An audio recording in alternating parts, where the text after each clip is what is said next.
In today's video, I'm going to teach you how to change Yahoo homepage back to classic view. In Yahoo's world, that classic look for mail is called basic mail. If you're looking for a simpler, faster layout that feels more like the old design, this walkthrough will show you exactly how to switch to that basic, classic style view. Start by opening your preferred web browser and going to Yahoo Mail. If you're not already signed in, log into your account as you normally would. Once you're in your inbox, look toward the top right corner of the screen for the settings icon, which looks like a small gear or cog. Click that icon to open the quick settings menu.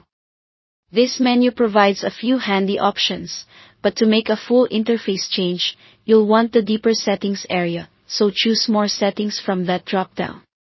You'll now be on the main settings page, where you can adjust how Yahoo Mail looks and behaves. Here, look for the option labeled Switch to Basic Mail. This is the control that reverts the interface to the clean, classic style layout. Click it, and you'll be taken to a confirmation page. Yahoo will ask you to confirm the change, so go ahead and click the button that's also labeled Switch to Basic Mail.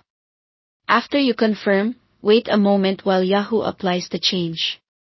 Your screen may refresh or briefly pause, and then you'll see the classic or basic mail view load.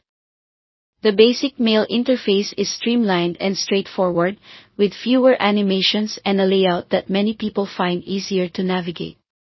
It's also a bit lighter on system resources, which can be helpful if you're on an older computer or a slower internet connection. A few quick notes to keep in mind as you explore the new layout. Your emails, folders, and contacts remain exactly the same. This change only affects how things look, not your data. The location of common actions like composing a message or moving items to a folder may appear slightly different, but everything you need is still there. If you open settings from another part of Yahoo, make sure you're in the mail inbox first so the gear icon is visible in the top right. And remember, you can always return to the newer interface later by visiting settings again. That's it, simple, fast, and effective. Thanks for watching.